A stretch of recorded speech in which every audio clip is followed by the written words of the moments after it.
Welcome to the Enlighten Up podcast, where I am going to take you into a deep exploration of what it means to exist in this current reality.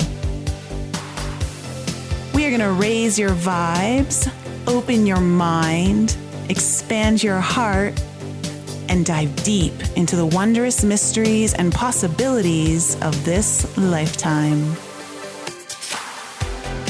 There's been a spiritual catalyst that has set in motion the awakening process of many across the globe to return to the knowingness of self and unite what has been separated. Together, we're going to bring light into that darkness. We're going to remember the joy of living. But most of all, we're going to turn up the volume of our own eternal power and do the thing we're here to do.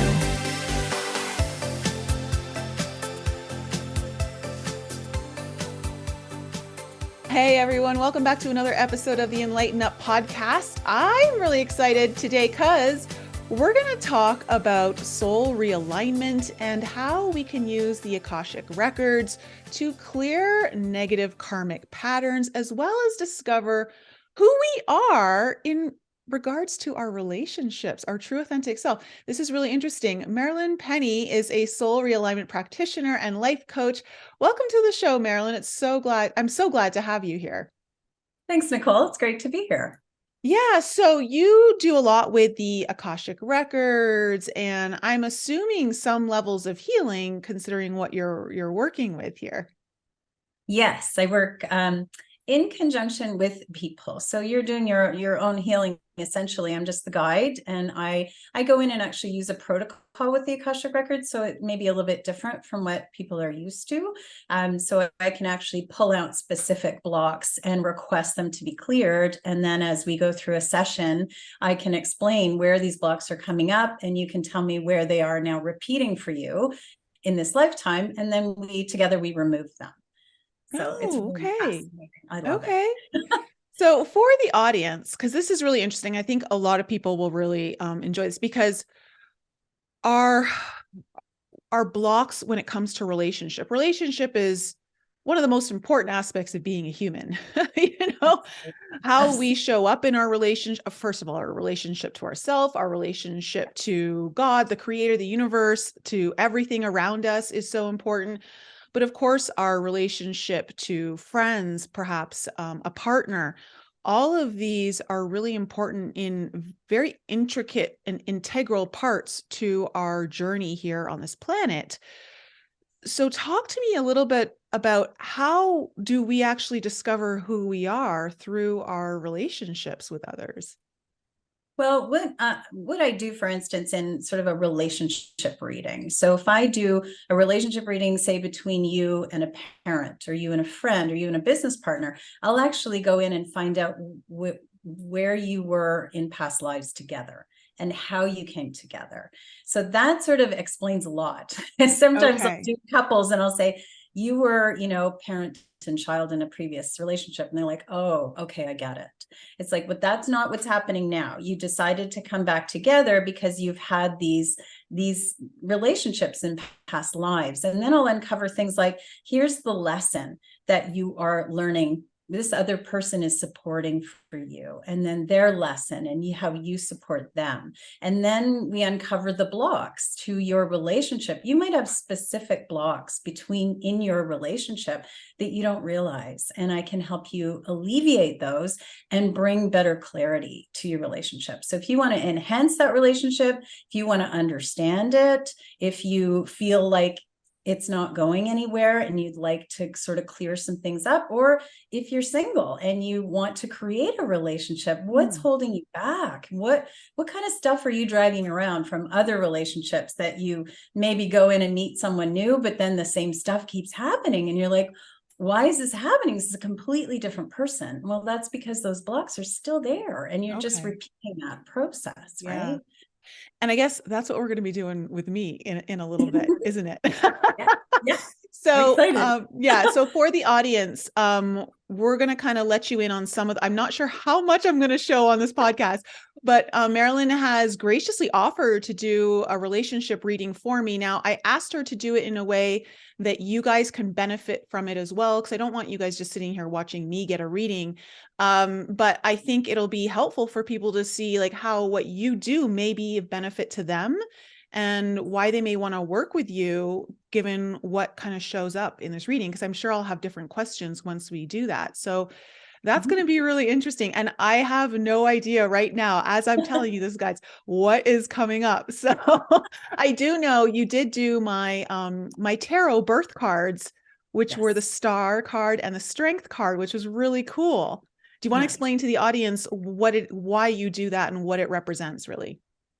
Well, I love tarot, and that is not from the Akashic Records. I actually do a calculation just based on your birth date because you chose to incarnate on that particular date and that particular year. So I just calculate which major arcana cards connect with you for that birth date. And it's interesting how it all sort of ties together with then when I find out your soul personality and your divine gifts, and it all relates. So, and it's Okay. just a nice little add-on that I like to give to my Yeah. clients. Well, who doesn't like to have the star card in there? Absolutely. I'm glad we didn't see the devil come up in You there. know. So, okay, so what has it been like? Explain to myself and the audience here, what sort of shifts can people expect when they do a relationship reading with you or any kind of reading that's going to help them clear the blocks in that area of their life? Well, I think what happens, first of all, it's a very interactive session that I do. So I do all the work in advance and then we talk through it, because what happens is when I identify a block and say at a certain age, this was going on, you need to talk it out to bring it into your conscious awareness. And then we release it. So, and then I give you 21 days of homework to affirm the clearing. To just read it over. It's very simple, but what it does is it activates that clearing, and it convinces the ego that we need to release this, and it gets into your subconscious mind.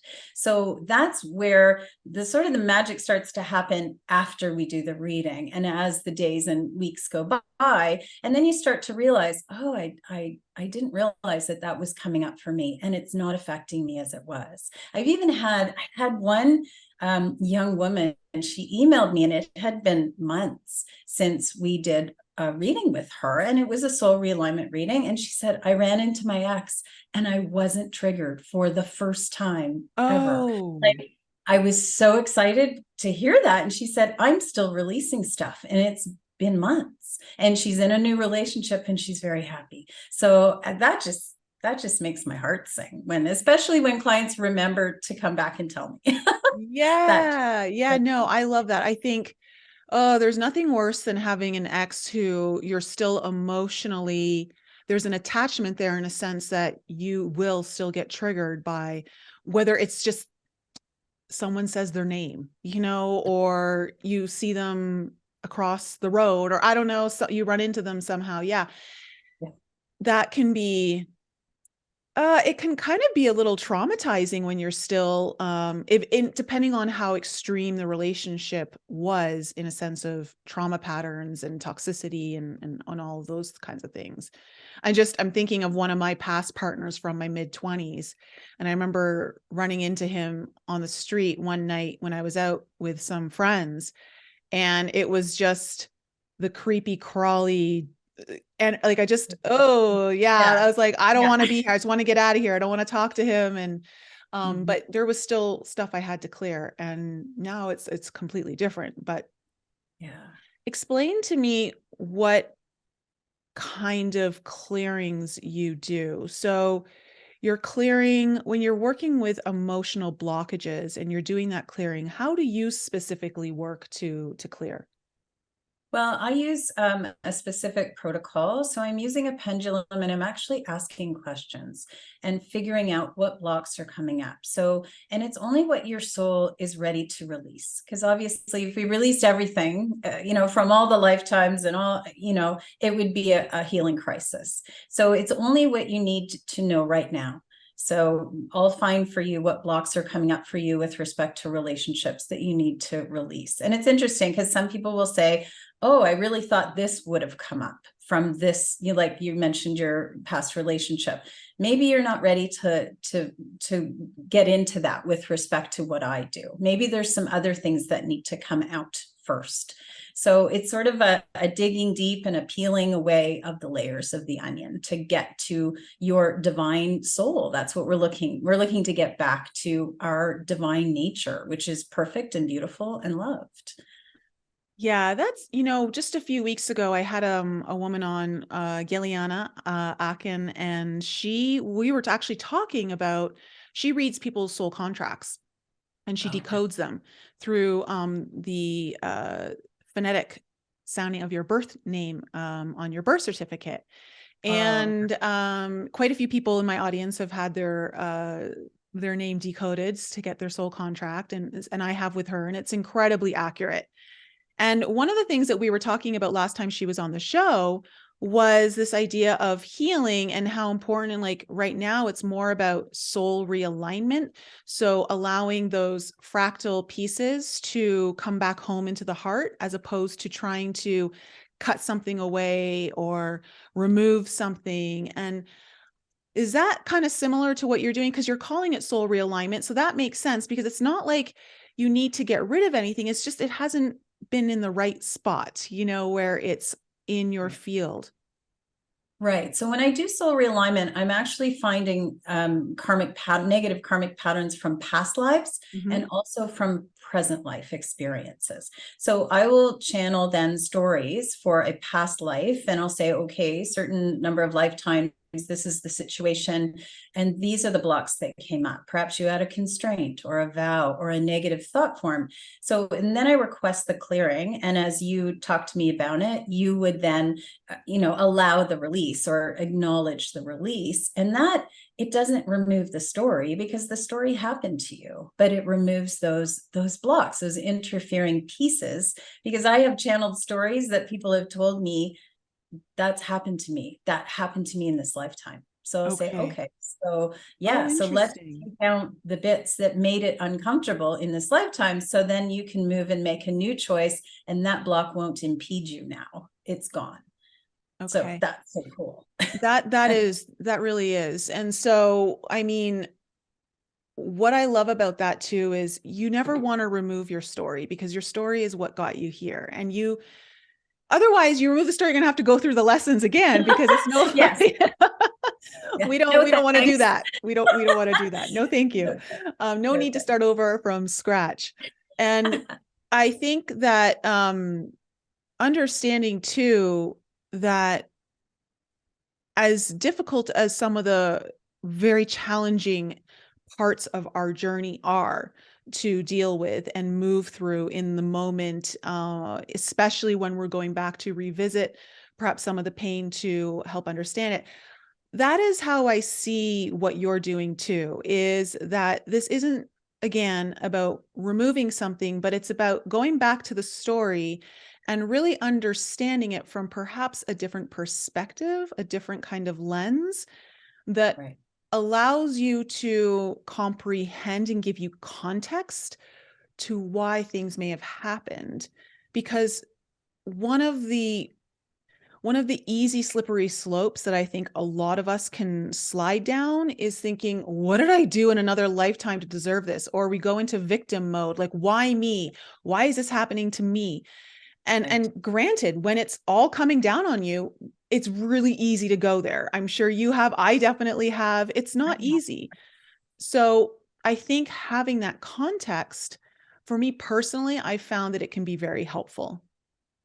Yeah. And people are sometimes, they can be very sad when these stories come up, and they'll say, oh, I didn't realize. And I say, it's not about being sad or upset, or if you need to feel those feelings, that's fine. But let's move on now. And I also talk to people about clearing things now, so the next time they come around, if they choose to incarnate again, it's going to be a little bit easier. And I actually talked to somebody who said, I think I'm having my vacation lifetime now, because I've done a lot of work in previous lifetimes. And I said, well, that's nice. How many times have I been like, okay, at least Nicole, after this lifetime, take some kind of vacation, like take a breather.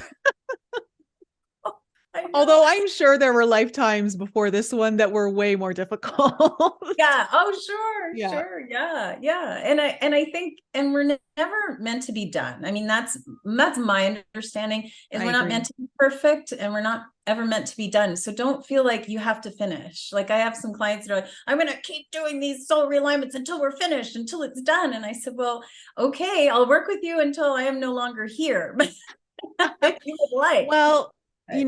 that's kind of like when you were saying you can't uncover everything in one session. It's like, and it's not going to necessarily go to the deepest, darkest wound that you have there that needs to be unblocked and revealed. You've got to have some sort of compassion and understanding that this is a process and you need to be ready to handle it. And sometimes we're not in the right place to handle it just yet. And we have to be okay with that. That's right. And I have taken people through several sessions with me, and we feel like we do go deeper and we go further back into more previous lifetimes. And then we start digging into a little more sensitive areas in current lifetimes. But I had a gentleman tell me after I'd worked with him for a year, he said, I finally let go of that age, that time in my life, in this life. And he said, I just feel so much lighter now because it's gone finally. And I said, oh, I'm just so happy that you told me. That's So, yeah. wonderful. How Yeah. did you get into all of this? Were you always interested in the Akashic records? Not at all. No. No. Okay. I It was usually raised, isn't that way. yeah, I was raised a good Catholic girl. And really, until I had fallen down the depression well a few times and really didn't understand what was happening. I was in my mid to late 40s. My marriage was dead for years, and religion wasn't doing it for me anymore. I knew there was more, but I didn't know where to go to find it. And I think I sort of fell into it. And then in my, 52, I'm living alone. I'm single again. My 25, I was with this man for almost 30 years. And to kind of start over at that time, on the one hand, I felt elated because I finally felt free and I could be myself, my true authentic self, which is the first time in my life that I had lived alone and just started again. And then I just sort of fell into the spiritual journey. And then I wanted to be a life coach. I knew that for a number of years, and I was in hospitality and career counseling and all of that. So that made sense. But when I went through the training for life coaching, it was all about asking questions and asking questions. And I wasn't getting that specificity that I wanted. And when I discovered soul realignment, it was just, I was like, I had an awakening because it's so specific. And I even had a client tell me, I'm so happy to have a reading with you because I don't have to ask the questions. You tell me what's happening. And I said, it's your soul that's telling me. And I love that part of it because you don't have to come up with your limiting beliefs. You don't have to tell me, I will tell you. And then you affirm and say, oh, okay, that makes sense. Okay, I get it. So, so it's kind of, for me, it's a whole different spin because I've been to lots of readings and therapies and different things. And I just find it's really digs in, and it really complements, like I was saying before, it complements other therapies that people are doing. It helps to pinpoint some things that maybe you want to then explore a little more with whatever other work you're doing. So that's how I see it. Oh, okay. And so just so the audience knows, did you hear that? She didn't start her coaching until like your early 50s, mid 50s. Yeah. Yeah. Soul And then realignment. during the pandemic, I lost my job. Hospitality was really no more for a long time. And that was my opening to really get into this. What would you say before we kind of get into the reading? Because this is important. I really want my audience to hear this, especially those of you out there who just have been struggling. You feel like you're hitting a wall after another wall after another wall when it comes to really developing and building this sense of purpose that you feel really aligned with, and you feel like it's how you're going to be of service in this world. Because so many people will be like, well, I'm already in my 40s or in my 50s or I'm in my 60s. Like, what's the point? I'm so far behind. Like, what would you say to them right now? I would say it is never too late, ever. I started over in my 50s and I feel younger than when I was in my 30s. I feel That's so, bang. yeah, Yes, yeah, right there. And that's what I exactly. want everyone to understand, because it's literally like stepping into some sort of time age reversal machine when you start working with your passion, when you start working from a sense of purpose. Because one, it doesn't feel like work anymore. That doesn't mean you're not going to have to work hard at certain things, but like, even though I may sometimes put in, I've last year was so difficult for me. I was putting in sometimes 18-hour days. A lot of people don't realize this, but there was a lot of behind the scenes stuff that I had to be doing. And there were times like I would be at my computer at 6 a.m. and I wouldn't go to bed until midnight.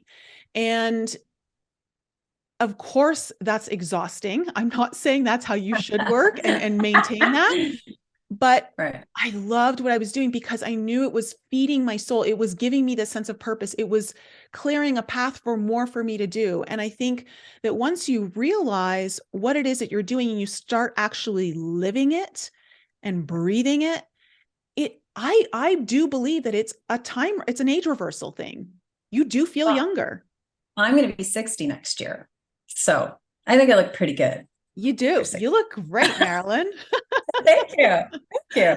Well, yeah, and I think, and I work with a lot of women in my age group who, maybe their marriage, they're at a long-term marriage and maybe it's over, or maybe they just feel alone in their partnership, and their children who they've attached purpose to have now left the nest and they're having their own lives. And for me too, I defined myself by my job for so long. And when I would lose that job, I would lose myself because that's who I was. It was about what I did, not who I am. So when you finally understand that it's not about what you do, it's about who you are.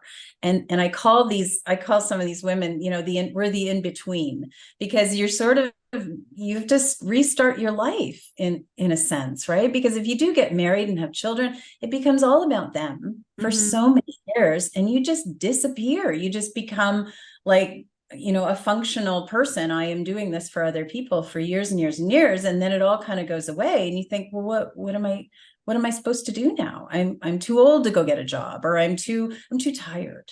And that's when you realize that you need to just re-look at all of this stuff and let's figure it out. I agree. I think that when you start to realize that, I truly believe that we're going to be living well past what, even like, I look at my parents who are in their mid and late 70s, and I just see myself living at least at minimum 20 to 25 years longer than them. I honestly believe I'm going to live somewhere between 1 and 120. And I know that the belief is important to have, but you look at our style of life now, like the way we have so much access to information to help us understand our bodies, what foods to eat, how important certain activities that we do, like breath work, meditation, nature walks, like how all of that impacts our telomeres, when it comes to the longevity and our age reversal. And if it's true, and I've been listening to a lot of other podcasts where a lot of other people feel that, living to 120 is not going to be that far-fetched for those of us, especially those of you in your 30s right now, and maybe even your 20s. I think 120 is extremely feasible. But if you Mm. think about that, 120, 60, girl, you just hit the halftime. Like, like I you still got know. 2 more quarters to go. That's right. That's right. So So don't give up now. yeah, exactly. Like Yeah. the more time you spend wasting on this thought process of, I'm so far behind. What am I going to do? There's people who have been doing this so much longer than me. I wish I could have started in my 20s. I wish I could have started in my 30s. Like, screw it. You were meant to start right now. Own it, be it, just do it. And for me, I come from a business background. So I had a whole 30-year career before I got into this work. So that really makes me connect with people from a practical standpoint. Yeah. Because I have the woo, but I also have that practicality, and I like to actually have very specific steps that people can follow and help them create the life that they would like. And sometimes it's about tweaking. It's not about a major overhaul. It's about, okay, let's see what gifts you have, and how are you, if you're not expressing them, what can we do? And if your job is not what you want right now, that's okay. Well, let's look at your off time, and then you can start to make shifts. Like you make that one little tiny shift in one spot, and the rest, it kind of trickles down, and it helps to enliven you in the other areas. Thank you for saying that, because I think so many people get caught up in like, I just need this big shift. If this just big thing would happen, everything would change. It's like, no, actually, it's the little, like you said, the little tweaks that over even just a couple of months, we're not talking years here. We're talking even just over a couple of months, you can see incredible progress. And what I love about the little tweaks is that starts to reprogram the subconscious mind. That starts to reprogram all the little habits, which is what's really important in actually unraveling your destiny, because how you do anything is how you're going to do everything. And so you really have to start thinking about, what is it, those little practical things that a lot of times get lost in, I want to say, the glamour and the drama of all of the spiritual fun stuff, Because you think it's not enough. It's not going to make a difference. Like, when you vote in an election or something, well, my vote's not going to make a difference, like, or my little thing that I'm doing. No, every little thing counts, everything. Yes. The way you get out of bed in the morning, the way you start your day, the way you don't get caught up in the, I'll be happy when this happens, because just be happy now. Yeah. The happy when is always coming from lack. Mm-hmm. So if you feel like you need something, then you believe you don't have it, which is just going to create more lack. So, okay, let's shift into the reading, because I'm sure I'm going to have more questions for you as the reading goes and after the reading that will be helpful to the audience as well. So just so everyone knows, you've already received all my information. Just tell the audience what you needed from me in order to do your reading, so they know what to expect. Sure. So first of all, just permission to access your Akashic records. So I just need your current name, your birth name, your birth date, and the location of your birth. And that's all I need. And typically I would ask also for an intention. For a relationship reading, technically we have the intention, but for a soul realignment, I would say, okay, which life area do we want to focus on? So that just allows me to channel the information that's going to be most helpful for you. And it opens your soul to what is most helpful for you. Okay. And just so the audience knows, we kind of chose the relation. Well, I kind of chose the relationship reading direction when Marilyn and I were talking, because I think it's going to be important over the next year and a half, when the nodes changing from Taurus Scorpio into Aries Libra. We're talking about the relationship of self, your own identity, versus your relationships. And so there are things about how you show up in your relationships, what your relationships hold, that are being asked to be looked at and release a lot of those karmic patterns. So I'm hoping that this, however we go about this, that it'll help guide you guys too, as we get prepared for the nodal shift in July. So yeah. Excellent. So, and I just want to preface this by saying the types of relationship readings that I can do, because I'm doing one just for you. Mhm. So you can do one as, you know, a single person, or even if you're in a relationship, I can do it just for you. Or I can actually go in and open 2 records and do the combined relationship reading, which will uncover past lives you spent together, the lessons that you're learning from each other, and sort of the blocks that come up based on that specific relationship. So that could be for a spouse or partner, a parent, child, siblings, friends, business partners. And if you are in a committed relationship, I can do it just for you on behalf of those 2 records. So you don't, if you have a partner that's really not into it, but you would like that information for yourself, I can actually do that. You can give me permission in certain circumstances, right? So parent, child, or partner, spouse. Okay, perfect. Excellent. Okay. So the first thing that I uncover are your soul's personality and divine gifts. So this can be helpful in sort of like we were talking about in figuring out your purpose and your direction and sort of how you're expressing your gifts. So for you, you're a change agent. So you're really like a visionary, a teacher, and you have that just do it motto. And it sounds like from what you were saying, how hard you worked, that just do it is very good for you. Yeah. So, and you will, if you want something, you will jump in with both feet and just go. Right. It's So very that's true. very Yes. you. Okay, good. I love that change agent. I'm glad you didn't Isn't say that cool? agent of chaos. Agent chaos. Duty. So, and you're also a big picture person, visionary, and some of your visions may be so grand that they get a little outside practicality. Does that make sense? Oh, And yeah. just so everyone knows, Nicole and I have not talked previously, so this is all information. This is all brand new. Yeah. It's all cool information. So what happens too is you want to get to your goal quickly sometimes. So you don't like all the steps in between. So you're like, I want to do this and I want to do it now. And I don't want to take And I want it done yesterday. Yes. Yeah, exactly. So that really the message for you is align yourself with people who can help you do those steps. And you stick to being your visionary so that then you can actually create more and faster because you're having people that can pick up and help you do those things. And that makes sense? Yeah, absolutely. It's something that I'm looking to expand into this year, actually. No kidding. Yes. Oh, Yeah. so that's very timely. Fantastic. And you're obviously a great writer, speaker, and you love to communicate, which clearly you do. And you also you are very charming and you do like to be in the spotlight. That's okay for you. And that's wonderful.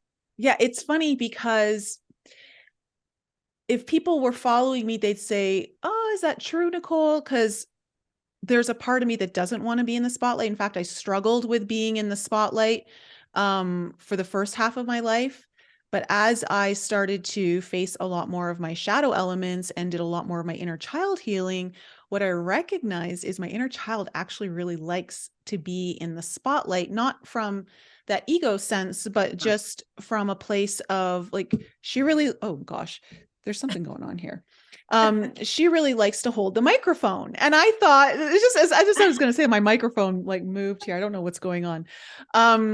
And I have always struggled with my voice, but my 12th house is Gemini and I have Jupiter and Black Moon Lilith in Gemini in my 12th house.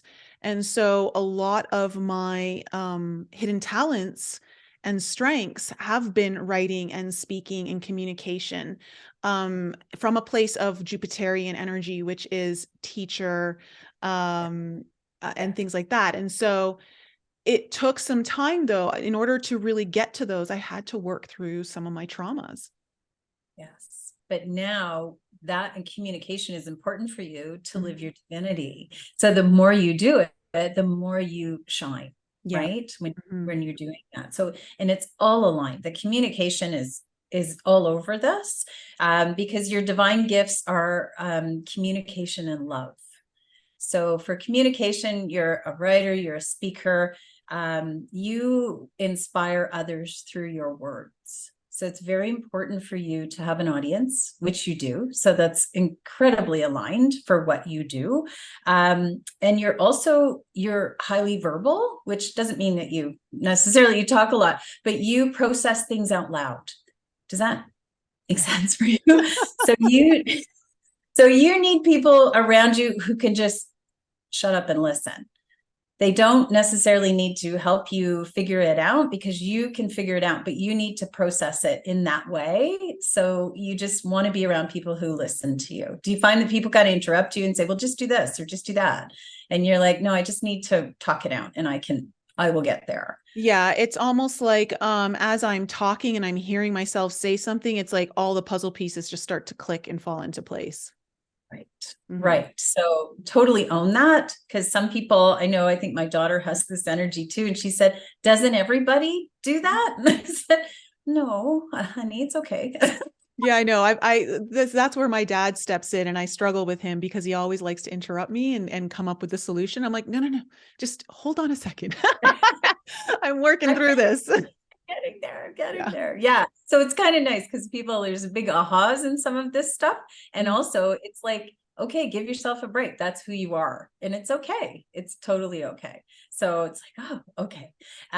So this is also the realm of authenticity in communication energy. So it means that you learn something and then you experience it and then you teach about it. So that is clearly what you do, because you are experiencing all of these things and all of this work that you've done. And then you share your unique perspective on it all. So that's very important.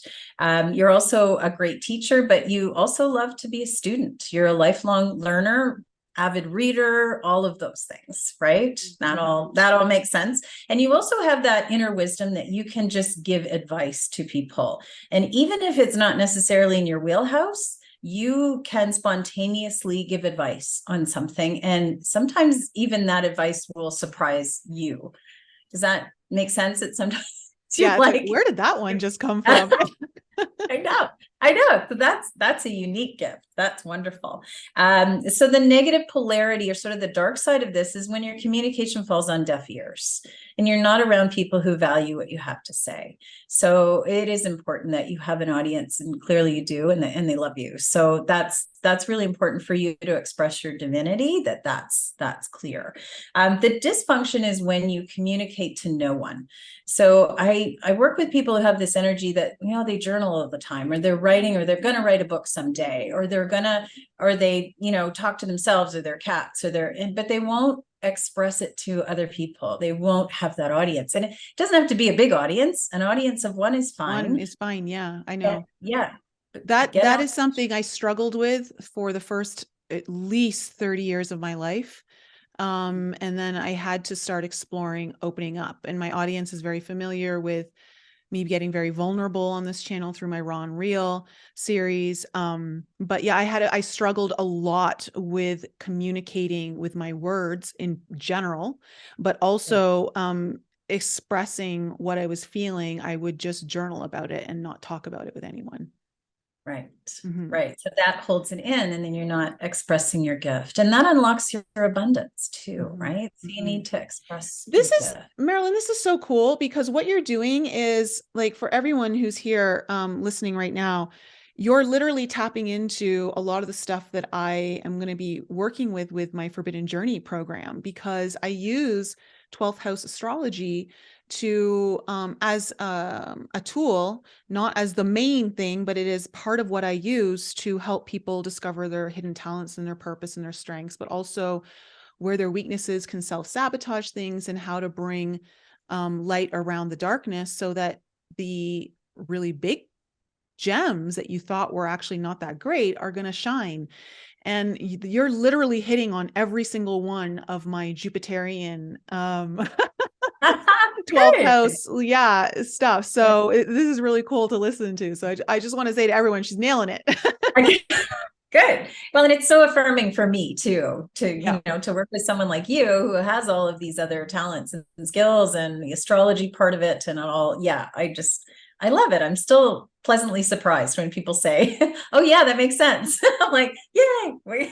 So that's great. Okay. So divine love is your other energy. So in this work, and I didn't explain earlier, that we have 8 energies that we've identified. So it's sort of like in astrology, you have a little bit of all of the signs. So this is like that. But your primary is communication, which makes so much sense. Your secondary is love. So you are innately an expert at being in relationship. You know what that means. You know how to do that. I know. Meanwhile, I've been single for like almost a decade. I mean, there's been little relationships here and there, but yeah, it's my next hurdle of what I'm trying to move through, because I know it's necessary to my journey. Right. And it's interesting because it's relationships in general. So friendships, business partners, parents, that sort of thing. It's not necessarily a partner, but you know that you are good at that. And that could mean too that sometimes you go all in without it being necessarily serving you in a relationship, right? So we've got to get through and knock out some of these blocks so that you can then attract the right person for you. And then you will be fabulous at it. So that's what we're going to do. And you're also a natural healer. So although that is what you do, a lot of people with this energy, it's just who they are. So people like to be around you because your energy is so healing. It's so great. But it's also the message that you don't always have to do things for people to show your love. You just have to be there for them. You may be the type of person that's always doing for other people. And sometimes you could just go and sit with someone who is going through a rough time. You don't necessarily have to bring the ice cream and the cookies. I mean, you can, but but you could just say, you know what, I'm just going to come and sit with you. And whatever you need to say or talk or cry, I'm here. And that's been definitely one of the lessons I've been exploring more and learning how to get out of my masculine energy that just wants to be the problem solver. Right. And the doer and the doer. And just make it all better. Like, let me just make it all better for you. And I'm like, no, I don't need to make it all like that. That's not necessary. I can just be here. Yeah. Yes. And you hold that space of acceptance and non-judgment for people. So that's really important for that energy as well. You like to support people in relationships, but you also need to be supported. And because of that masculine energy, you may not allow yourself to be supported. So you're always going to be the one that gives too much in a relationship. So it's that balance that you need to find. You need to sort of figure out what you're receiving in return, because if you go into the negative side or the dark side of this, you continue to be unsupported, then you may just fall into helplessness, and then you need to be supported. It is forced on you. Okay, let me talk to the audience here about this one because it's important. This has been a major lesson that I have been going through over the last year that I don't think I've really talked about too much or extensively. I may have hinted at it, but I've had to really reevaluate my relationships, especially over the last 6 months, because I was really starting to notice that how I thought I was going to receive the same kind of support that I was bringing into a certain kind of, like, even just like, let's just say a friendship. Because I think that's been the most challenging one for me. And realizing that actually when I really need it, because I don't typically need a lot of support all the time. I've been pretty self-sufficient, but I also know it's important for me to have. And in order for the universe to support me, I've got to learn how to receive support. And so, it's been an eye opener for me the last 6 months, and realizing that as much as some people will say that they're going to show up in that way, time can be your greatest ally, because it can either promote someone or it can demote someone or expose them. And time has really shown who's getting promoted and who's not. And I don't say that from a malicious place. It's just a reality. It's a fact. It's one of those things where you really start to make hard decisions especially when you're really wanting to go after your big dreams, and you're really wanting to explore all that you have to offer in this world through all different avenues and areas of your life. You can't do that with the kinds of people around you that aren't going to support you in the way that you need that. And it's kind of like that saying, like the what's that movie with Adam Sandler? Was it Billy, what's the, I can't even remember the name of it, but he basically, there's a little line in there that says, oh, if you want to soar with the eagles, you can't fly with the turkeys, or you can't hang around turkeys. Okay. Right. Right. And it's like, Right. and I say that with so much love in my heart. I'm not saying like my friends are turkeys or anything like that, but it's a kind of energy. It's like, do you just want to like stay in the same spot and like roam the area that you're in, which is like the comfort zone? Or do you really want to go to new heights and go beyond the horizon and explore? And in order to do that, you need certain types of people in your life that are in your close knit circle. And I have been slowly starting to shift my very close knit circle because of this very lesson that you're talking about, in realizing that I can't do this alone. I need the support for what I'm planning and where I'm planning to go and what I'm already going through and have gone through. It doesn't, there's just no room anymore for the people who are all talk but no action. Right, right. And you may find yourself in this energy too, modeling behavior. So you start doing for other people what you're looking to get for yourself. And that tends to backfire, because then you just overdo for others and you become a doormat, and some people will take from you. Right. So, and I just wanted to say another point. I just posted yesterday on my Instagram a quote that said, light your life on fire and find the people who will fan your flames. Like, don't hang around with those negative Nellies. And and I have long-term relationships, 40 years. I've known some people I went to school with, and we're still friends, but I find it's very surface. Like, and we'll get together once in a while and we message here and there, but I know how far I can go with those relationships.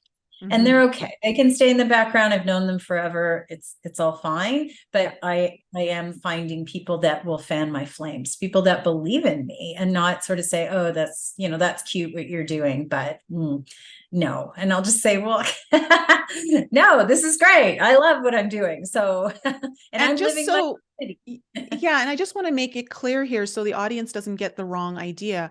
I'm not saying that you stop being friends with all these people. Like, some of these people I'm still friends with, but like I said, I'm reevaluating my like immediate five, my very close inner circle.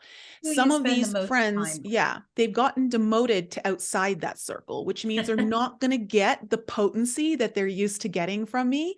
And it's not a punishment. It's not like an intended downgrade. It's just a reality of, I can't continue to give to something that doesn't know how to give back to me in the same way. And so, to those of you, you don't have to necessarily cut people out of your life all the time. Like you said, they may just go a little further out on the circular, field of where, they get the most from you. And let's face it, the center is the best part. That's where all the potency is. And only a select few will really get to be there. And at this point, like you said, one of my character traits that was, I guess, a beautiful thing and also a negative thing, is that I would always give people the benefit of the doubt. And I would always give them more than what they earned initially. I would never make someone earn their spot with me. And now I'm switching it up. It's like, you don't just immediately get to come into the inner circle. You've got to earn your way in.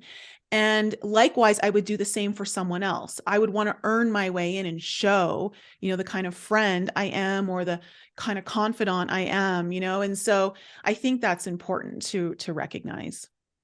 Yeah, absolutely. As my partner says, first tier friends, second tier friends, third tier friends. And they all have purposes. Hey, sometimes I just want to go out with one of my girls and we're going to go out and drink mimosas on a Sunday, and like, that's fine. And we're just going to like talk some smack and, and have a good time. It's not going to be spiritual. It's not going to be, I'm down for that every now and then. There's nothing wrong with that. But like, that's not going to be my every. That's right. That's yeah, right. my everyday. That's Yeah. right. No, that's great. It's wonderful. Okay. So the next thing I uncover is soul contracts that we have. So in this work, we identify protection contracts, healing contracts, or soul contracts. So, and there are different interpretations of soul contracts. So what my understanding is through this work is that when we when we present with a soul contract, it means we have connected with another soul for a purpose that binds us together. And it's not necessarily a healthy connection, because we all have our own ability to create. But sometimes we will, come across someone in our life and we will bind ourselves to them. And that will impede ourselves having relationships with other people, right? Because it's sort of clogging up our alleyways to having an abundant life with other relationships. So the first one that I found for you is a protection contract. So it was created, it's present life. You are the protector in the contract, and it comes up at age 23. So that's 2001. Okay. Does this make sense? That's an interesting time. Okay, continue. Okay, so no, this is where you tell me then. Oh, So if you wanted, to the degree that you would like to share, does it make sense to you that you want to protect this particular person?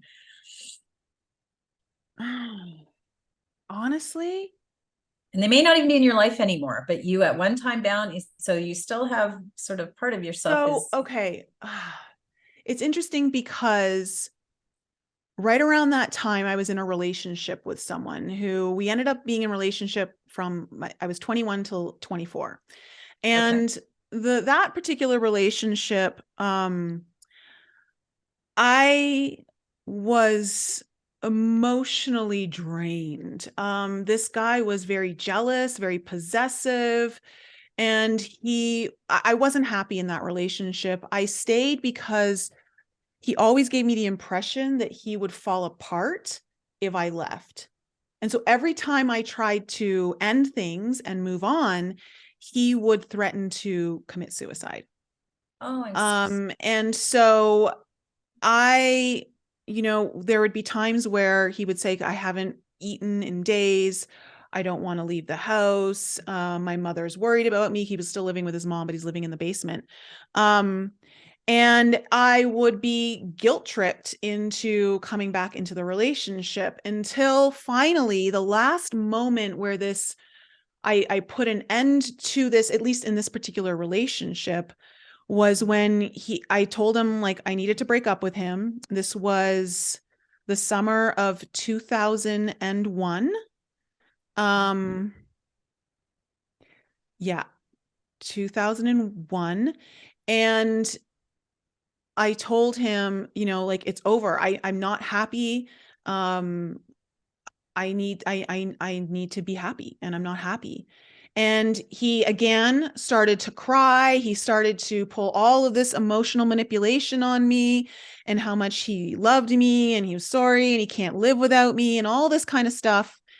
And it was so exhausting and consuming that it kept breaking me down to the point where I decided, okay, we'll stay together. But what happened is, as soon as we decided to drive, because we were just getting onto a highway and he was driving, and I remember we were getting onto the on ramp to get on the highway, and I started to have a panic attack. My whole body started to break down. I started to breathe really heavy. I couldn't get my breath. I started to have my body started to go numb, and I was like, I felt like I couldn't breathe. And I said, you need to pull over right now. And he's like, what's wrong? I'm like, pull over. We're done. We're done. We're broken up. I can't do this. My body's telling me this is wrong. And I go, I cannot kill myself to be with you out of fear that you're going to kill yourself. Mm-hmm. Wow. Okay. And so I think that might have something to do with it. That makes sense. Mm-hmm. So do you think that you may have a tendency in relationships that you need to protect people, or you're attracting people that make you feel like you need to protect them in some way? I would say that was definitely more common in my 20s and in my 30s. In my 40s, it's less common now.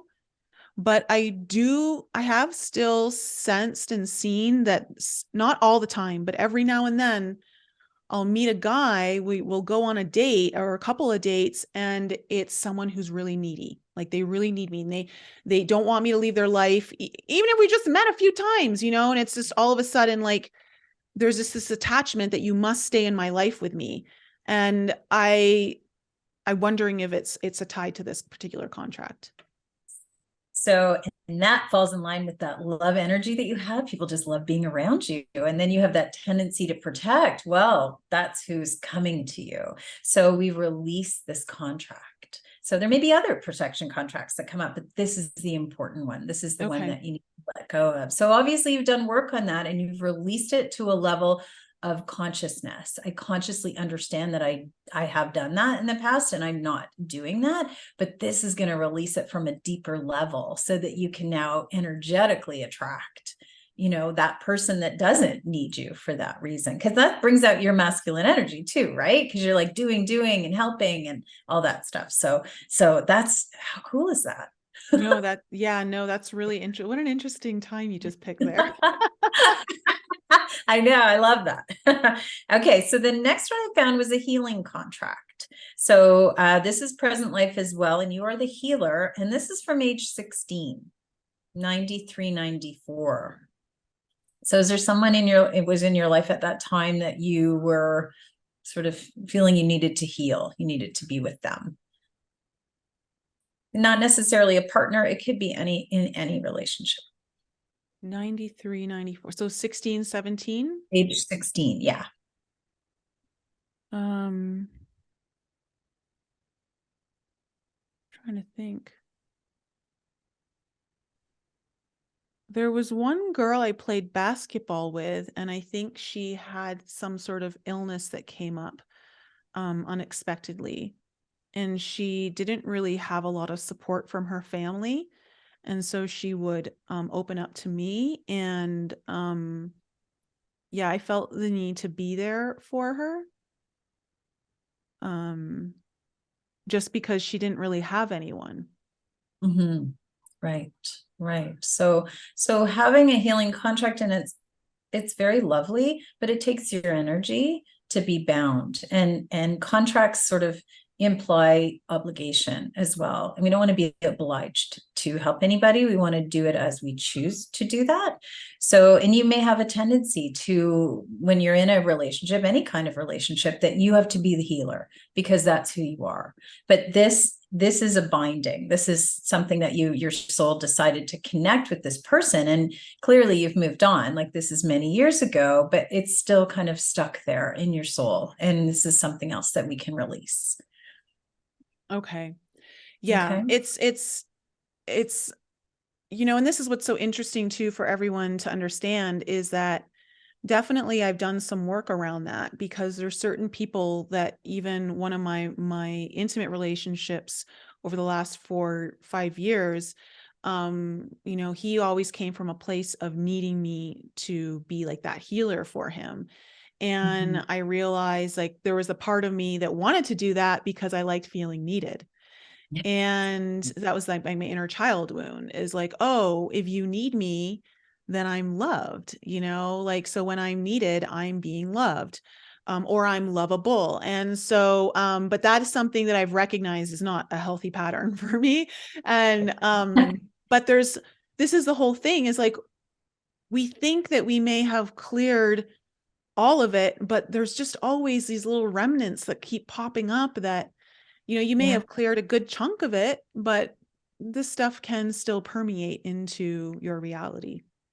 Yeah. And it's just looking at it from a different angle. And that's why it is good to do a variety of things to clear your blocks. I think it makes a lot of sense to, just not assume that everything is done all at once. It's about looking at it from different angles and experiencing it differently. And this is kind of interesting. I love this part when I can pick out a certain age, because it really makes you think, oh, that's when it started. That's when it was triggered at that point. And now it just has become a tendency that I'm understanding, but I'd like to take that out. I'd like to remove that particular instance and see if that brings some ease now to my future relationships. Okay. Yeah. Thank you. Okay. Now the life lesson. So in this work, and we don't like to think of it as school is hard and there's lots of lessons, but we do bring lessons forward with us. So you have a life lesson that relationships support for you. And that lesson is autonomy, which is very interesting because you may not always be autonomous in your relationship. So it's a lesson that you're learning, and you're at 58% complete with that lesson. So Oh, you wow, we still have a percentage. I have Wow, a I'm a percentage. C minus is what you're saying. Yeah. Okay. Or would we Yes. call that a D plus? I don't know. Well, yeah, let's go on the plus side. So that's a lesson that you're learning. And actually, I have a current, the aspect that shows up is love is blind. So that's the current aspect that this lesson is showing to you. So Love how is does that fit blind. into you? Is that Yeah, something that no, that you hits. That hits. okay. Okay. That's Okay. a pretty accurate target you just hit there. Yep. And part of this is because there's a part of me that just wants to love so deeply and so grand, you know, You go all just, in. yeah, go all in, like I love to be all in. And sometimes I go all in without really realizing what I'm going all in to. Right. Yeah. Right, exactly. So autonomy is an important lesson for you to remember. You still want to be your own person. And a lot of people, and I know I did because I was young, I was 23 when I met my husband, who would be my husband for 25 years. I wasn't my own person anymore. I was his wife, and then I was my daughter's mother, and then I was still, a child of my parents, and I was a sister, and it just was all these things to other people. And for you in particular, you need to have your autonomy, but you still want to be in a relationship. And sometimes that can be counterintuitive. It's like, I can't be my own person and be in a relationship. That's impossible. A lot of people think that. And that's why people choose to stay single, is because no, I'm not going to lose myself in a Yeah. And relationship. that's something I did all through my 20s. In all of my relationships, I completely lost myself in my 20s. In my 30s, I did kind of lose myself, but in a different way. It was because I was in a pretty toxic relationship he was an alcoholic. And so I put up with a lot of emotional abuse and mental abuse, I guess, that it wore me out to the point where I felt like I was nothing. So that's been something that I've been working on, that whenever I am dating someone new, that I am still maintaining, because there is that part of me that just wants to jump all in and go like, yeah, let's just love each other. And like, it's so great. Like, who doesn't love love? And I have to pump the brakes. And so I do catch myself having to, like, okay, Nicole, just bump the brakes a little bit here, like as fun and as nice as this is. Yeah. It's something I have to consistently be conscious of it, because it's too easy to slip into it. Not as easy as it used to be, but it's still easy. Right, right. So hopefully by bringing awareness to all of this, it sort of helps you to bring more ease to it, that you will maintain that autonomy and then attract that person who will support that lesson that you're learning. So that's really cool. And the next thing I look for, and this is the last piece of the reading, and these are your blocks that are coming up. So because we're not doing this with another person, it's just your general relationship blocks that are coming up. So I've come up with 4. The first one is a negative thought form with the energy of withholding. And that was created by you at the age of 28. So that's 2005, 2006. Yeah. Oh, Okay. well, yes. This is when I went through my dark night of the soul. I've talked about this on my podcast several times. So anyone who's been around the podcast knows what I'm talking about.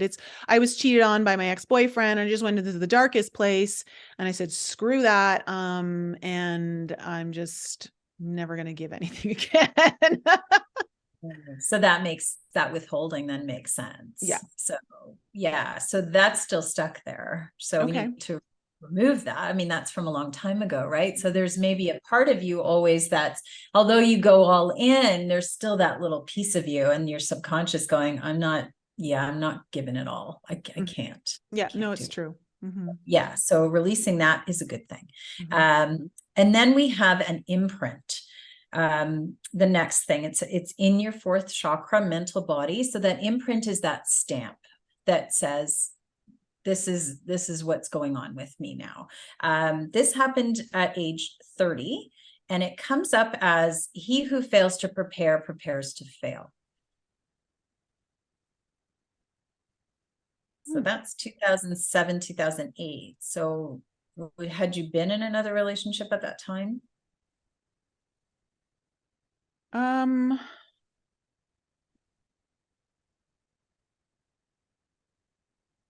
It's so interesting that it comes up at that time because 31 is when I quit my job and I took my 1 year sabbatical.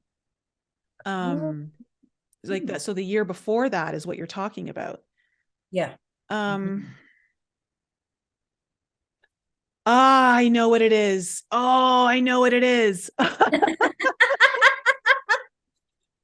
I love that moment. From my ex-best friend.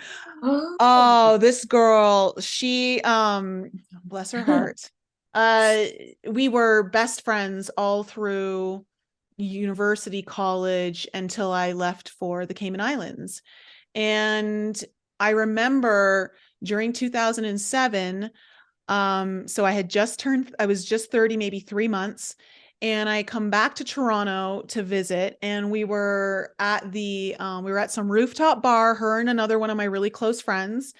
And the plan when I moved down to the Cayman Islands was I'm just going to go for 6 months and I'm going to work and I'm just going to kick it off the bucket list. And that's it. But I knew within 3 weeks of me moving down there, I was like, I ain't coming back. Like this is just for me. And she was, oh my God, she would literally say those words out loud all the time. It was like her mantra. Oh my God. And so she, I'll never forget this moment. We were sitting on the rooftop bar, August, summer night, Thursday night. And she's like, so when are you coming back? And I said, I don't think I am. And she's like, what do you mean you're not? And it basically, she broke down into tears, angry at me. And she's like, well, what's your 5-year plan? What's your 10-year plan? What are you going to do? Like all of this stuff to me. And I was like, whoa, I'm just 30 years old. I just want to live my life. Like I'm really enjoying this. And this is the way I want to explore it. And I get you have a very regimented like plan. Like you've got everything figured out for the next 20 years. And she used to say to me, if you fail to plan, you plan to fail. Like she said that to me all the time. Oh, are you serious? So it's still sitting there. So you said ex-best friend. So I assume she's gone into the. Oh yeah, no. We had we just drifted apart. Let's just say that. Okay. All right. So that little thing is still sitting in I wasn't part of her long-term plan. Let's put it that way. Right. So, but it would be interesting to know, how much of her planning actually happened for her, because you know what they say, planning and God just laughs. I think her planning did work out for her, but it came with some very serious health costs. Okay. Yeah, that makes sense. That makes sense. So that's a nice imprint that we can now release from you, because you've been carrying that around since you were 30. So it's been a while. Wow. Didn't know that. That was a good one. That was a good one, Marilyn. Good. I love it. And okay, the next one is an illusion that you have in your second chakra, emotional body. And the illusion expresses itself as actions speak louder than words. Yeah, don't they?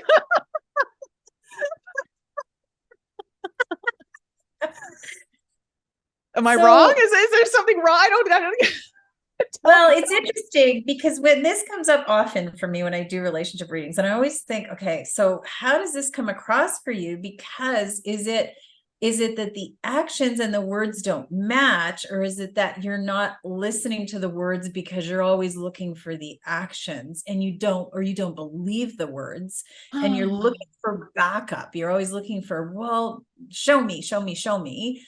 And they're telling you, and maybe it's not matching. So you're like, no, I want bigger actions. I think that's a fair statement. And this is my problem. I have very high expectations of myself, and I will sometimes transfer that into my relationships, which I'm trying not to do. I'm aware of it. It's still something I'm even struggling with today. Literally had a thought about it today about someone in my life. And I think it's because I'm starting to really dance that fine line of trying to figure out how to manage my relationships of who's in my inner circle and who's on the periphery, and how far out in the periphery are you? Because like we've been talking about, I'm an all in. I'm an all or nothing kind of person. And I can't operate in life like that's not fair, like, and it's also, it can be very self-destructive. And so I'm trying to manage how to balance my relationships on where to place them, in where I'm going to give the majority of myself and what parts of myself am I willing to give to the periphery and when. And that's been something that's been difficult, because I think sometimes and this comes from also my father had very high expectations of me. And just growing up as the firstborn, I was always like getting A's in school. I was the athlete of the year through like in my grade 8. I was always on that. If I wasn't a captain, I was always like second on an athletic team in my high school. It was like always, you just have to come at your best, because if you're not at your best, like what's the point? And so that I can see how that might be what you're referring to. Okay. Okay. So this, again, everything that you release is all based on your intention and your willingness or interest in releasing it. So Yeah. if you deep down don't want to let that go, that's okay. It's just something to consider when you are in a relationship. I think I can be a little more generous with my patience and how quickly I decide things. Like I don't need to like come to a very swift decision within one fell swoop, like I can let things play out a little bit, although, and that's the problem, is sometimes I let them go on forever or they don't Right. even get a chance. And so again, it's just trying to manage manage my expectations, but also just manage where my relationships sit now, and knowing that there literally are tiers. Yeah. Yeah. And just understanding how all of these sort of blocks are impeding your relationships or getting in the way, because the previous relationships we've had are dictating where we're moving forward. So we kind of drag that stuff with us. And that's really a great thing about this work, is that we can actually go in and talk about those relationships and say, okay, this is still sitting there. You're carrying that. You cleared a lot of stuff, but there's still this one thing that maybe that will just create enough of a shift that it's going to bring you then the person that you're looking for. Mm-hmm. So that's really cool. And the last thing I have for you is a vow of silence from the age of 26. A Does vow of silence. Now, you haven't been married, have you? No. But did you live with this person that you were with at the time, or you were in No, an we intimate? didn't. No, we didn't live together. The only person I've ever lived with was the alcoholic ex in my early to mid 30s. Okay. But So it's the interesting because I when I saw the vow, and typically there's some kind of ceremony around a vow kicking in. So I was surprised because I didn't know if you had been married before. So I thought, well, I wonder what that well, means. 26 was when, oh gosh, is when we finally broke up for the final time. Okay. Okay. Because I found out he was cheating on me. Okay. but it was also, I don't know if this is part of it, but I also had an abortion with him. Oh gosh. And had you ever told anybody after? I have talked about it more, and I think I've mentioned it on my podcast maybe once or twice, but not in great length. I think I've talked about it because I don't think we talk about that topic in the ways that need to be talked about.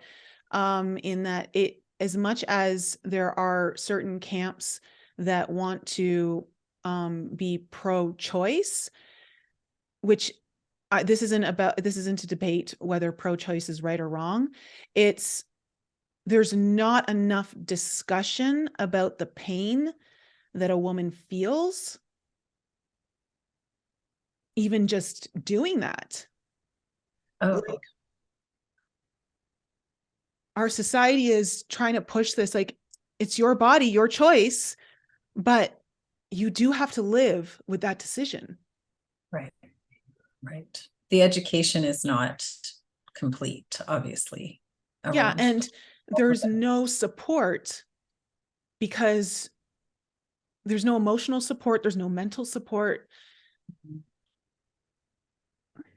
And obviously, this is still a touchy wound.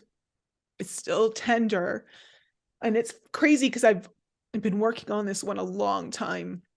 But I just wish that as a society, we would be more open and honest about all of the trauma that comes with that, and not just try to make it about, you don't need to feel guilty. It's your body, it's your choice. And regardless if you believe that or not, there are still emotional consequences and mental consequences to making that decision. Yes. So I think when we talk about that vow of silence, it's almost like you're not allowed to talk about it because it's supposed to be okay. I don't know. And you may have a tendency in relationships to stay quiet when you need to speak up. Yeah. And like you're saying, you stay in too long sometimes, or you cut out too soon. And both of those things could be because you don't speak about what you truly want or need. Yeah. I think it was and I think that's expression of our emotions, of our feelings, no matter if they might be right or wrong, is not of debate. It's that, and this is one of the reasons why I talk, I've done a few talks about this, where I talk about the importance for men to express themselves as openly as they need to, whether it's what a woman wants to hear, whether it's, appropriate or offensive or not. It doesn't matter, because it's not about you. It's about them being able to share their feelings. And typically men in our society have not been given the right platforms, or when I say the right platforms, I mean there's just a platform truly to actually express themselves in the way that women have. And so, and I know this is kind of jumping topics, but it's of the same kind of meaning in that we just need to be allowed to express things, like, and get them out in the open, whether someone might be offended, whether someone might be hurt. Like, listen, life's not fair. Sometimes we're going to hurt each other, but if the intention is just to, understand one another and get things out and get clarity, like, that has to take precedence. And so I think that's something that now, even as we talk about this, as I'm talking out loud, I'm starting to understand why communication is so important to me. And also being an advocate for communication. Yes. And my energy is, interestingly, is truth. So I have struggled with that, with sharing my truth. And sometimes I can be blunt and I will say something as I see it, because I can see what's going on sometimes behind the scenes. And I will say, this is what I think is happening. And sometimes it doesn't land very well. So I'm learning how to, finesse what I say so that other people can hear it. But I need to be around people who can take me for my true self. Yeah. And that's how I express my gifts. So that's why this work is really important to me too, because it brings you down. It gets you into the realness of what's going on. Yeah. Yeah. Wow, this has been so interesting. I hope the audience, I know they had to listen to a bunch of my stuff, and guys, it was I didn't mean for it to be about that, but I hope that just through you and I doing this and sharing what comes through and how you were able to pick something up and how I was able to anchor into a specific moment, given the time, like the year, the age, all of that. And I have to say, like, there were a couple of those were really powerful. Like the one about my ex-best friend, like the planning, that one was just wild, because that one was, that imprint is so that's important. It's important to remove these things. And I think some of your audience will probably recognize some of these blocks, perhaps, that they. So and I love doing this work. It's my favorite thing. And again, you don't know what you don't know. And so when you have these opportunities to do this kind of work with someone like yourself, or, anyone that's going to help you reveal some of these things that are locked away in our subconscious or unconscious mind, and we don't realize that it's still in the field, still lingering, there, that Right. it's, when you do get some idea of where it is and you can pinpoint a memory, it's really helpful to kind of then start to draw connection points to, like, oh, that's why that still happened today, or that's why, and so once you know that, you can start to shift. Right. And that's you can why start making different choices. Yeah, it's like repeating patterns. It's like the needle is stuck in the groove of the record. It's skipping. It's just going, and you will go into another relationship and the same stuff is going to come with you because those blocks are still there. So that's why we remove these and we start to do something different. We have a shift, and then we can create something new. Oh gosh, I've never even, that metaphor is so powerful. And I don't know why, because like, I know it's been used before, but just you saying it in that moment, that idea that, yeah, the record just keeps skipping and like playing that same part of the song over and over and over and over. And it's just like, get to the next part already. You're like banging to get because that's exactly what it's like. Yes. Yeah. Yes. I've been there myself, and I know, and I have created a new partnership that I love. And that's because I've done all this work for myself too. Because I want to set an example, and I want to inspire others to do, what I've done and transform the way I have, because my life is completely different than it was 10 years ago. Completely different. I am looking forward to my 60s. There's not a lot of people that say that, but I totally am. I got to tell you, my ego right now is like, what? You got a D+ in something? You're only at a D+ still, Nicole? That's the thing you got out of this? It's so funny. No, like I got so much out of this, but it's it's funny that like, that was like, wow, D+, gosh, Nicole, you got to pick up your game. Well, you work on that, and then I'll measure it for you down the road, and we'll see where you're at. That's so funny. Well, Marilyn, it was such a pleasure to have you on the show. I hope you guys who are listening right now got a lot out of this, that you were able to kind of see how it works, and maybe you were able to draw some parallels with your own life, and maybe it sheds, I'm hoping that that's what happened, because that's why we did it this way, was that it might shed some light on and create some parallels into your own life and what might be coming up for you right now. And of course, if you feel inclined and you feel called to do this, you may want to work with Marilyn and have her do some soul realignment with you through these kind of readings, relationship type readings, whether it's with yourself, with another. Marilyn, let my audience know how they can find you. My website is lifeguidecoaching.ca. And if you like, I have a free guide to living a more authentic life. And that's at lifeguidecoaching.ca/guide. Oh, okay.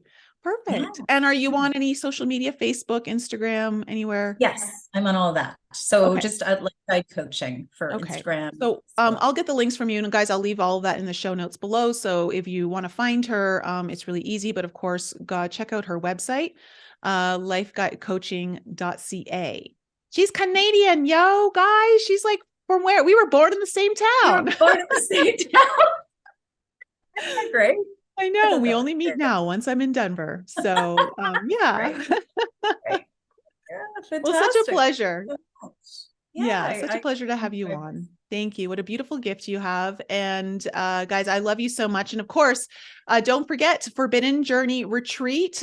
Tickets are on sale. We are, well, at the time of this recording, who knows when this actually goes live. So it'll be a few weeks from when then, but we're already 50% sold out. So if you want to come to Colorado and you want to spend 3 transformational nights with me in Breckenridge, Colorado, tickets for that are down below. And of course, if you're interested in the group coaching, all of that is in the description below as well. I love you guys. Have an incredible week, and I'll be back with you next time. Thanks again for joining me for another show on the Enlighten Up podcast. I love you guys so much for all of your continued support. So remember to raise your vibe, find your tribe, and be open to the infinite possibilities held in the mysteries that surround us all. Thanks again for sharing the show with your family and friends. And if you're new to the show and you need to find out more information about me, please head on over to my website, NicoleFrolick.com, where you can join my newsletter. And please follow me on Instagram, Telegram, and YouTube. Keep your light bright, and I'll see you next week.